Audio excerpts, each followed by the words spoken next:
BJP महिलाओं की भरपूर इज्जत करती है। वो महिलाओं के सम्मान के लिए कुछ भी कर सकती है। सुनकर हंसी आ रही ना? आनी भी चाहिए भाई। बीजेपी और महिला सम्मान एक साथ हो ही नहीं सकते। ठीक वैसे जैसे एक मयान में दो तलवारें नहीं रह सकती हैं।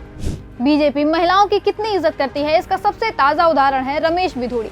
ये बीजेपी का पूर्व सांसद है। वहीं दिल्ली विधानसभा चुनाव में बीजेपी ने इसे कालकाजी सीट से अपना प्रत्याशी बनाया है। अब ये भरे मंच से कांग्रेस की राष्ट्रीय महासचिव और कांग्रेस सांसद प्रियंका गांधी को लेकर किस तरह की घटिया बात कर रहा है, सबसे पहले सुनिए।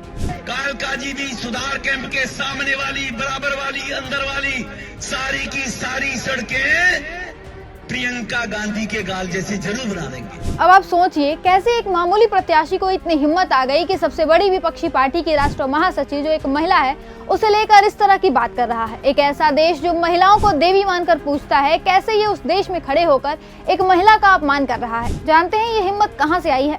बीजेपी के ही शीर्ष नेतृत्व से। अब जब देश के सबसे ऊंचे पद पर बैठा आदमी ही वो आपकी बेटी उठा ले जाएंगे, मंगलसूत्र, मुजरा जैसे घृणित बयान देगा तो उस पार्टी के छोटे मोटे नेता भी तो उसी की जबान बोलेंगे, क्योंकि उन्हें तो इस बात का डर नहीं है कि अगर वो महिलाओं के लिए गलत बयान देंगे तो उन्हें पार्टी से निकाल दिया जाएगा या कोई सजा मिलेगी।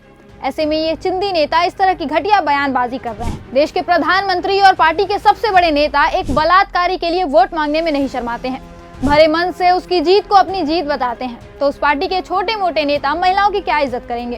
हासन लोकसभा से एनडीए के श्री प्रज्वलन रेवन्ना आने वाली 26 अप्रैल को इनके लिए आपका हर वोट मोदी को मजबूती देगा, देश का भविष्य तय करेगा। और ये पहली बार नहीं है जब बीजेपी के किसी नेता ने प्रियंका गांधी को लेकर अभद्र टिप्पणी की है।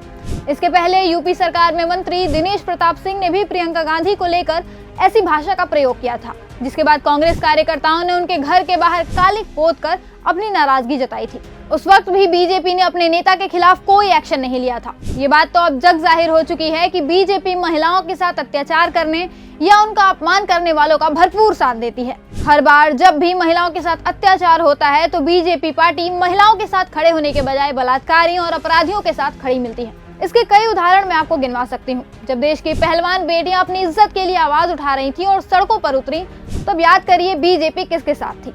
बीजेपी उस वक्त महिलाओं की इज्जत के साथ खिलवाड़ करने वाले अपने नेता ब्रजभूषण शरण सिंह के साथ खड़ी थी। पहलवान बेटियां महीनों तक न्याय के लिए सड़कों पर बैठी रही, लेकिन मजाल है कि मोदी सरकार की कान पर जूं तक रेंगा हो। मोदी सरकार मौन होकर बैठी रही और बेटियों का तमाशा बनते देखती रही। मोदी सरकार का अत्याचार यही नहीं रुका। उन बेटियों को न्याय दिलाना तो दूर की बात है, मोदी सरकार ने उन बेटियों को सड़क पर घसीटा, पुलिस से लाठियां खिलवाई। ये सिर्फ एक कहानी नहीं है, हजारों ऐसे मामले हैं जो बीजेपी का घिनौना सच सामने लाते हैं। याद करिए वाराणसी के BHU गैंगरेप कांड को, जब इसके मुख्य आरोपी मोदी जी की प्यारी पार्टी भारतीय जनता पार्टी के IT सेल के ही सदस्य निकले।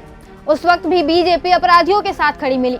अपराधियों को सजा देने के बजाय जब वो जमानत पर बाहर आए तो पार्टी ने उन अपराधियों का फूल माला के साथ स्वागत किया और जश्न मनाया। इतना ही नहीं, चंद एक्स्ट्रा वोट मिल जाए इसके लिए बीजेपी किसी बलात्कारी का सांस लेने से भी पीछे नहीं हटती है।